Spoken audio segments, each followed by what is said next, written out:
The second Trump administration is just around the corner. Investors are going to be on the lookout for the potential foreign policy shifts. And joining us right now is the president-elect's pick for National Security Advisor, Congressman Mike Waltz of Florida. And Congressman Waltz, thank you very much for being here today. You're in a position that is not subject to confirmation from the Senate. Obviously, you're ready to hit the ground running on some of these issues. I thought maybe we could talk to you about what you see happening around the globe right now. The talk this morning is really focused on what potentially could happen in the Middle East, ceasefire talks there. And I just wonder how involved you've been with this, what you think of what you've seen. Well, we're in communication with President Biden's team, with his national security advisor, Jake Sullivan, and one of the lead negotiators, Amos Hochstein. This is a ceasefire, if it comes to fruition, that I think all sides are going to be able to get behind. Israel, as you know, has made an incursion into southern Lebanon to preemptively take down Hezbollah's rockets, tunnels, and other assets that were poised to attack and that were also hitting Israel on a daily basis. I'll remind everyone that Israel has nearly 100,000 of its people that can't go home, that are internal refugees because their homes were being fired on. We remember the sad and frankly just heartbreaking instance of over a dozen Israeli kids randomly killed while playing soccer. So to resolve that, I think, would be a step in the right direction. It will also further isolate Hamas, and we are all hopeful we can drive some type of resolution to get our hostages home. By Inauguration Day, those hostages will have been held longer than the Iranians held Americans hostage in 1979. So it's time to drive this home. And what we're calling the President Trump effect, where suddenly everybody's ready to deal, we're seeing that across the board and around the world. Let me ask just how closely you're working with the Biden administration, with your counterpart, Jake Sullivan, just because, look, there's this idea that your incoming administration sees the world differently than the existing Biden administration. This is this awkward time between Election Day and Inauguration Day.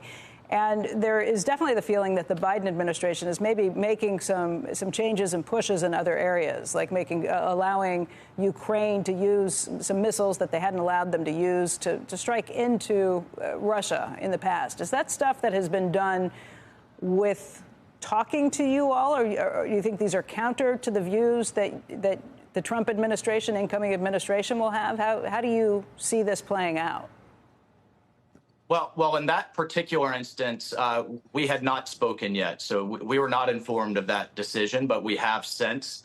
Look, my message to the world, and I think Mr. Sullivan would certainly agree, is if you think to our adversaries, if you think this is a moment of opportunity that you can play one administration off against each other, we don't agree on every issue, to be certain, but we are in communication. You cannot use this as a moment of opportunity if you think you're going to, and we need to send that message as fellow Americans loud and clear. Congressman, I didn't realize that it's been longer than the hostages from. That was so long ago, but that would be very strange if they were released on Inauguration Day, because that's when the Iranian hostages were released. As I remember, when President Reagan was inaugurated, that day is when they were. No, that's right. Released. We just want them released. Period. Right, but that's that's just weird the way history would right. Theoretically repeat itself. Let me just ask you about the overall backing of Israel by the United States, the Biden administration. You hear both, that it's been good and Israel is grateful. Then again, I've seen editorials written that, whenever the Biden administration will respond to some moves by Israel, a lot of times they were scolding Israel rather than Hamas or rather than the other side. And I don't know whether weapons were withheld. There are certainly threats that weapons would be withheld. Do you think that it's been unequivocal enough, the Biden administration, with its support for Israel at this point, Congressman? Will that change? Well, look, I think the change you're going to see is more focused on Iran. I don't believe that you restore stability. I don't believe that you solve Gaza, and I think this is shared across many in the administration with the president. Necessarily, there you solve it with dealing with Tehran. Tehran is the world's largest backer of terrorism. They are going to help Hezbollah, Hamas, the Houthis rebuild if they can. And as long as they are flush with cash, the Middle East is never going to have peace.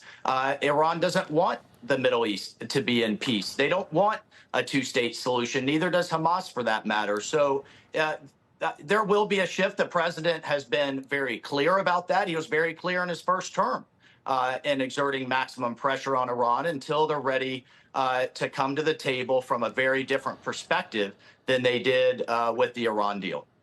So how does that work when it comes to Ukraine and Russia? If the Biden administration is doing things, allowing them, maybe trying to push as much of the funding that they had promised to Ukraine before Inauguration Day, if they're allowing them to use missiles going into Russia in ways they hadn't before, how would your policy differ from what you were seeing happening on the ground there? Well, and I'll address that. I just want to make one more point on Iran. You know, China buys 90% of Iran's illicit oil.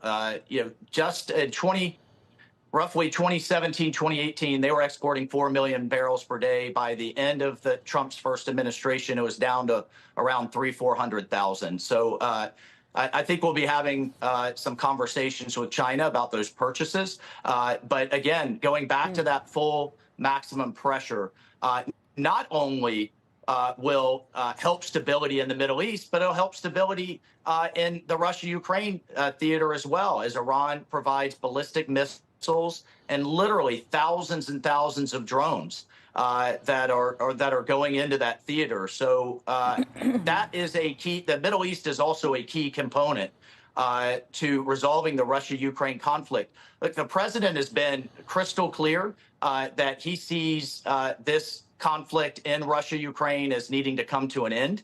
I think the question now, as we head through this transition and into his second term, is how do we drive that deal? How do we drive all sides to the table? Who's at that table? And then what are the broader frameworks of whether you want to call it an armistice, whether you want to call it a deal, however we want to frame it out. How do we end the fighting? And the president really has been seized and struck with the extent of the casualties. People need to understand that this is a World War I style trench warfare meat grinder with hundreds of thousands of people being fed into it. And our question has been, okay, if the Biden administration is escalating in response to a North Korean escalation, now South Korea is talking about some type of potential involvement. Russia is responding in kind. We keep climbing this escalation ladder, and to what end? What is success in line with America's interests? What is success in line with stabilizing this effort? And we just met with the NATO Secretary General in Palm Beach and talking about what is Europe's role in the long term. The EU has the same size economy as the United States, but roughly only half of the NATO members are meeting the bare minimum of their defense spending. If they're not going to do it now, with the largest war since World War II on their doorstep, when are they ever going to? And I want to be clear, some European allies like Poland, like the United Kingdom, the Baltics, are absolutely contributing a huge part of their budget, but others are not. And we had some good, strong, tough conversations with the NATO Secretary General about that.